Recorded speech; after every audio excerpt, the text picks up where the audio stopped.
The gift of the garden.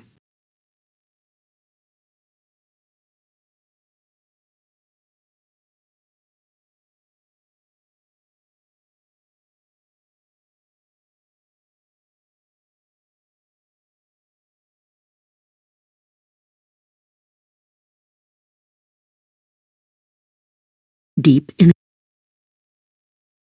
The gift of the garden. Deep in a hidden valley was a garden that time had forgotten.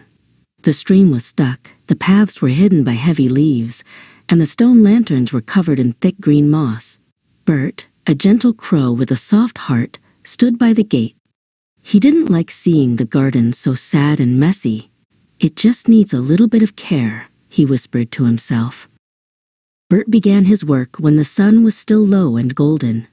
He found the old stream, but it was filled with heavy gray stones that had fallen over the years. One by one, Bert pushed and pulled at the rocks. He used his beak to nudge the stones back into a neat line along the bank. It was very hard work, and his feathers were soon dusty, but he did not stop to rest.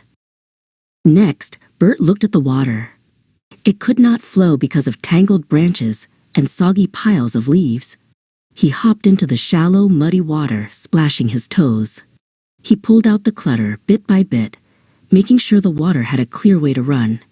Slowly, the glug-glug sound of the trapped water turned into a happy, musical trickle-trickle. A small sparrow named Pip hopped down from a nearby maple tree to watch. "That looks like a lot of work, Bert," Pip chirped, tilting his head. Bert smiled and handed Pip a tiny, stray twig. "Many beaks make light work," Bert said kindly. Together, they cleared the dry grass from the base of a stone lantern until the beautiful carved patterns could be seen once again. High up in a gnarled pine tree, Bertie sat very still. Bertie was a calm old crow who had seen many winters and knew many stories. He watched Bert work for hours without stopping for a treat or a nap. Bertie did not say anything yet.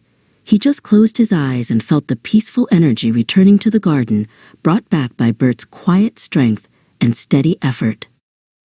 The paths were the hardest part to fix.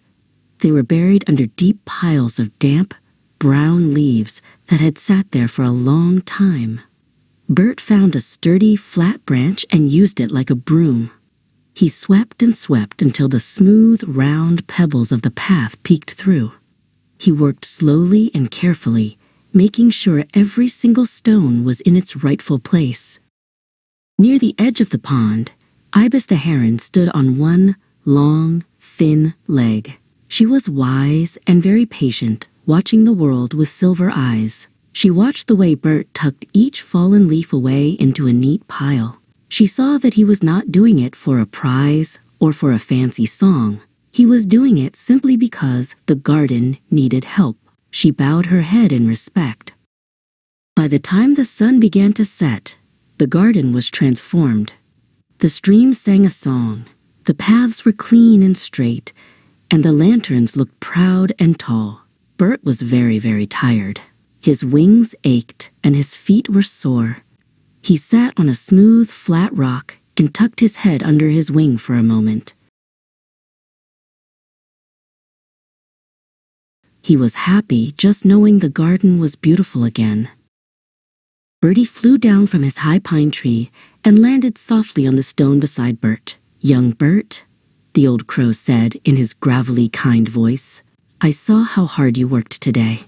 You did not ask for help, and you did not complain. You have given this garden its breath back, and that is a wonderful thing."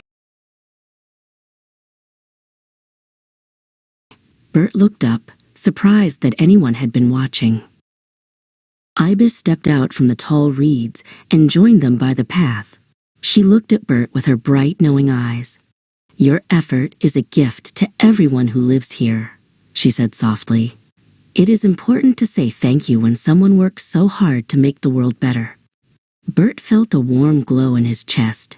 He realized that while the work was its own reward, being noticed by his friends made his heart feel light.